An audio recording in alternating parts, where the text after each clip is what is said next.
are done. That's it. What are you going to do? I mean, right? You want more Go-Go's, it's not going to happen. That's it. It's over. They've been together for 40 years. I know. What more do you want, right? Well, when you and I hit 40, it'll be over too. Almost there, actually. Yeah, I know. It's almost there. Basta already. It's 10 at the corner of Park and Water. Absolutely beautiful day today. I hope you can enjoy it. 28, feeling closer to 31 later today. There is a small chance of showers, maybe thunderstorms. We'll see what happens. And there we have it. It's Tuesday. Normally at this time, we have the City Council Roundup. It hasn't happened for a few weeks. It's summertime. Councilors taking some time off, I guess. I don't know how it works, but there they were last night at it. And by the way, we're on Facebook Live for if whoever you can get us. See us. Yeah, you probably can't. But the thing is, we're going to keep this running regardless. Anyway, Council Roundup. John, what happened last night? All right. Well, nothing. What a buildup after all that. Yeah, Come on really now. was Something of substance had to have happened. The meeting ended, by the way, last night at 8:14, and then went into City Council. I didn't watch the City Council portion because usually, unless I missed something, and I apologize if I did, I didn't watch the City Council part. It's just the formality. Committee of the Whole is where all the action is. So the okay. council is just I'm kind missing of something rubber stamping most of the stuff. Got it. Yeah, don't confuse the two things. City Council meeting happens after Committee of the Whole. Committee of the Whole is where all the arguing and the getting along happens. The Committee of the Whole is what we see on TV? You see both on TV, but now I have to explain municipal government. Well, actually, we haven't discussed this before. Right. This is actually interesting. I didn't know that. What are we seeing? So the Committee of the Whole meeting happens before the City Council meeting, and that starts at 6:30, and they go through various committees that talk about the things that are going on, community services, et cetera, et cetera, et cetera. And then they bring resolutions forward to City Council, where in the City Council portion of the meeting, they rubber stamp most of it. That's when the mayor goes and sits in his chair. All right. Got it. You don't understand. Yeah, I do. Sorry. Go ahead now. I no, it's not. It's more of something that I saw. Someone I saw yesterday. Because when you said et cetera, it reminded me of Councillor Aldo Roberto. Because he would always say that. Guess who I saw yesterday at the store? That's great. Former Councillor Roberto. Can I just say? Yeah. My gosh, he looks so relaxed. Well, of course he is. He looks so relaxed. No longer on council. All right. So, John, speaking next. of Councillor Roberto, he was the one that stirred the pot with the trees. The whole tree thing is really such an enormous waste of time. So the tree discussion started a couple of years ago when the question was brought to council. Listen, we have this great conservatory with all these special people that know how to do things. Why don't we grow our own trees to plant in the city? Because, for example, last year when Edward Street was finished, Edward Street got a whole whack of new trees all the way down. They're going to grow and be beautiful. Right. They'll be, on this edge of the street, whatever. Those trees cost about $300 a piece. And there's a lot of them. I don't know if you've noticed or not, Danny. We have a lot of trees here. We have quite a few. So the idea is, why don't we get in the business of growing our own trees instead of buying them from somewhere else? Well, why don't we just get out of business altogether and let the experts do it? But anyway, that report came back and was supposed to come back yesterday, and then now has been deferred again to, September or something. It doesn't matter. All right. But the whole idea was, we're still talking about why don't we grow our own trees? We shouldn't be in the business of growing trees. But anyway, that got deferred again back to the fall. Now, the biggest topic last night. Oh, by the way, there was discussion about the transit and the safety of transit operators. That was an interesting discussion and what the city is doing. A memo was sent out to City Council about the report was how we're going to protect not only our transit operators, but provide them with support for some of the things that they see and have to deal with on a regular basis. That then now moves forward to labor discussions with the transit operators and the managers. So that was also covered last night. All right. The biggest thing that was covered last night is the other gift that keeps on giving. Now, this has caused a lot of controversy, and it has caused a lot of pain for one particular counselor, Counselor Rajni Agrawal, who is a real estate agent, as everybody knows. Yep. Knows a thing or two about housing. You would think, right? Because, this is what makes she sense. does for a living for a long time.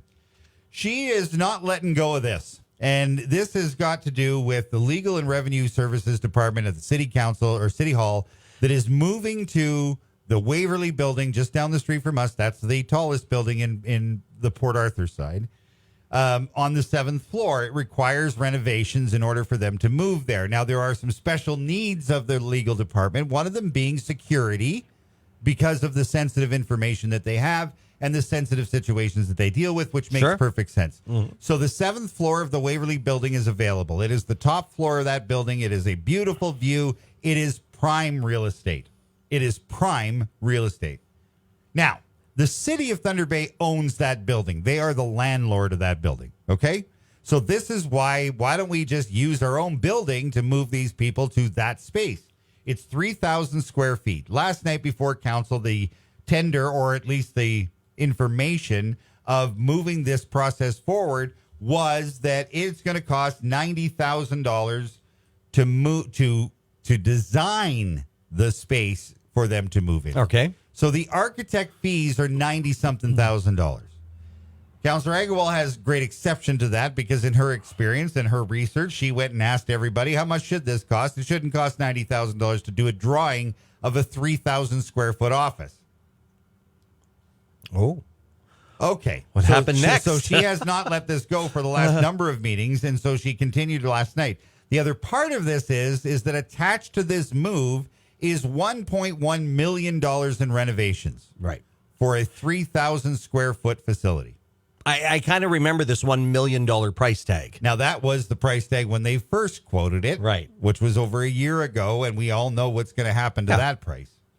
Okay. So last night, Councillor Agarwal brought administration to task again about this expense of the $90-something thousand and the $1 million in renovations, and said in her sublimation that Oh, wow. Nice word, that John. might not even be the appropriate word. Anyway, My gosh. she said that, what is happening is we're disrespecting, and I thought of you when she said this, we're disrespecting the citizens who we just cut all of the fireworks for the next year, and we're spending $90,000 on an architect. And we're cutting this and we're cutting that, but we're spending $90,000 on an architect. And why are we doing this? It shouldn't be that much. It made for an interesting conversation because in a way she's right. However, the revenue division and the legal service division are jammed in City Hall and they need a place to work. Yeah. Legal services explained last night that they're actually sharing desks. They don't have this space. This then led to a conversation about renovations at City Hall, where Councillor Agarwal was incorrect in assuming that the building on Donald Street was built in 1966. And in 2008, or maybe it was 2009, we got this fancy renovation. Yeah, I City remember Hall that one, yeah. Today. Well, the whole thing is that the construction people with the city said, well, we can't renovate City Hall because all of the work would cost a lot more to make space for these people because there's asbestos in it. Councillor Agarwal said, well, there's no asbestos because we built City Hall in 2008. We didn't use asbestos there. She was then quickly corrected to explain that building was built in 1966. And in 2008, all it got was a little bit of lipstick. It got a couple of new windows, all of them, and a new envelope, as they called it. So it was sealed in. So renovating the current City Hall, the bones are very old. And so it would cost a lot of money to do it. And therefore, this is why we're looking at the Waverly building. Okay. Here's the thing. Wow, this is here's where it gets interesting. Yeah. So the 7th floor of the Waverly building is prime real estate. There is not a better view in the city than that top floor. I can tell you that because I've been up there. It is an incredible panoramic view of the entire city. It is prime real estate. The cost for us to rent that space is $29,000 a year. That's incredibly cheap. The point is $29,000 a year. So the point is, why would we rent it to ourselves for $29,000 when we can rent it to somebody else for far more and make far more money out of it? Well, now that they came out with the fact that it's $29,000 a year, who's going to want to pay more? Well, exactly. So Councillor Ben steps up, and as you know, and I've said it more than once on this program, that I am a big fan of him and how he looks at things. I have very similar arguments about stuff that he does, and he's way smarter than I'll ever be, but he really does his homework. He referred to the Waverly building as City Hall North, which is interesting because now there's so many city services in that building. Why aren't we keeping city services closer to City Hall? And why are we using our own building with prime real estate, paying less than market value when we could be making money off of that? Furthermore, his big question was, why do we own Waverly Towers? Why is the city the landlord? Sell the building, make a pile of money off of it, and let somebody else be the landlord. The city should not be in the business of being a landlord. An interesting argument. Why do we own it at all? So that was an interesting discussion because moving city services to the opposite end of town, fine, spread the love, I get it. But we're spending a pile of money in a building that we own that we're not paying market value for, that we could be making money off of somebody else moving in there. I'm sorry, just for clarification, when you say Waverly Towers, do you mean... No, Waverly building. Okay, Sorry. I just want to clarify when you said that's the condo. Right, Sorry. I'm like, wait a minute. No. The Hydro building. The Hydro downtown. building. For Okay. clarification, Sorry. please, because Sorry about I that. just want to be 100% sure. Yeah, okay. That was the discussion. And All a right. very interesting point. What happened? Well, easy. It was a slam dunk, 8-3. It passed, and so we're spending $90,000 on an architect. Okay. The mayor, Councillor Agarwal, and Councillor Bentz were the ones that voted against it. Now, it's interesting because now we go forward in this renovation, expensive architect, and we're moving into our own building and paying ourselves less than market value for that space. These are the kinds of things that came to light with the previous council that now this council has to deal with. And so their hands are tied because this process started with previous council. Now they're stuck approving it. But when you look at the makeup of council and the people that are around that table, a lot of the people that are around that table that approved this idea at the beginning are still there. And so signing the check for $90,000 to some of them wasn't a big deal. She's right. We did cut a lot of services and we did cut a lot of things to be able to pay this $90,000. Sure, it's a completely different budget, but it starts to beg the question of, we're spending money again on things that we don't necessarily need to spend money on. Yeah. However, I want to go on record by saying it makes perfect sense to me that legal services needs a secure and better space. And they, I respect that for sure. absolutely need more space so that they're not sharing desks, for heaven's sakes. Yeah.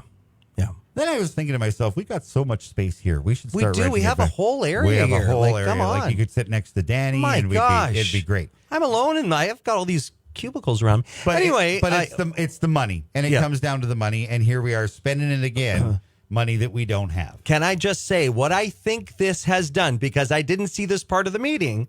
And by you discussing this and this being out there, I think has opened up a can of worms about the rental space of this Waverly building absolutely. and top floor or whatever you're talking about. If it's $29,000 a month, are you not a year? It's not a month, right? I'm certain it's a year. And Councillor Agarwal said something very important last night. She said, "Hey, why don't we leave that space open and rent it out to a mining company that's probably going to move here because of the boom that's potentially coming? And they would pay top dollar for the prime real estate in town." She's absolutely right. But why are we in the business of real estate? And why is the city a landlord? It shouldn't be. One more thing. Someone said it's not the Waverly building. Is it the Wayland building? Oh, my gosh. It is the Wayland building. Okay, just we're all good. Wayland. Okay, Why texts are did you coming stop? in. Why didn't you stop me earlier? Well, because now I'm just seeing some texts the coming fact in. of the matter is, Danny, I have no idea what I'm talking about. No, you do, but it's the. I messed that so up. for clarification, it is the Wayland Wayland building that we're talking about. The Wayland building. The same last name as the Tug, by the way. Yeah, yep, that's fair. Yep. Okay. It's not Waverly. Gosh, It's all that good. was The awful. Wayland building. So you get where I'm talking. It's the 100%. Hydro building. Yep. So here we are, and it's all been passed, and Legal Services and Revenue will have a new place, who knows when, and who knows for what cost. The architect was approved last night. All right. And if I'm not mistaken, the next council meeting, I have the schedule here. March? When is it? No. I'll tell you right now, August 4th. You get a break next week. It's on the 28th. Okay. And I won't be here. And you won't be here. I won't be here the 29th, so all right. you'll miss out. So hopefully nothing exciting And happens there's then. another one coming up on the 11th of September, and we'll be back to normal. Last piece of the puzzle, just a reminder. Last week, Mayor Ken Boshkoff put out a memo to local media saying he would like a hiring freeze put into place on managers and open positions in this budget process. Nothing has come out of that yet. We're waiting to see what happens because, keep in mind, here we are now in the middle of August, and we still haven't found our $2 million in savings that we're supposed to find for this year's budget. Next year's budget starting at 5.5%, probably going to be a lot more than that. So budget discussions will start this fall. There you have it. That's your city council roundup for this Tuesday. John, thank you, and appreciate your time. And again, for clarification, it's the Whalen Building. Done. Terrible. No, it's all good. I'm sorry about that. No problem. But you know what? You're right. The Hydro Building. Yeah. Good news. I get a break next week. Yes. Yeah. It's all good. Thanks, John. 8:23. Cher is on the Bay.